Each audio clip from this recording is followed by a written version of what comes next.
Ay bakit? Hmm. Dati istorya kanya. Nga maninindi istorya mo, baka manindi ko anatan. Nangyari kanya, di ko dalman. Hmm. Di dalman, di na parang nagpastor tinuang. Oh. Da igit ti kalsada. Kuha, di nagsarding jeep. Oh, apay manindi jeep. Tapos na bigla bimabami di babae, makasisbun sa babae. Oh. Di na mo nga kuha, dak di pastor tinuang, yun di baba na kasta ni. Tapos permit, tartara di babae. Makasisbun na lang yung Hmm. luwa na panjay. Yung tugawan na. Tapos di nagtugawan na. Di na mo nga da pungdul. Oh.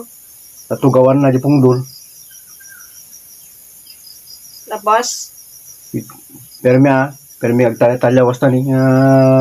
Kuha, di na mo kukuin na. Tapos di kuha. Nga ito lang kastan. Di madijay. Sinubyan na ulit yung pungdul. Nakapantana ako na. Yan nga. Sinubyan na kita yung pungdulin. Makasarampiting babae siguro aday. Minsan gumarampang sa amin kami. Kilala-kilak niya lamang nagpaspastor kinuwangin. Di ka kami makitkitan nga kwa.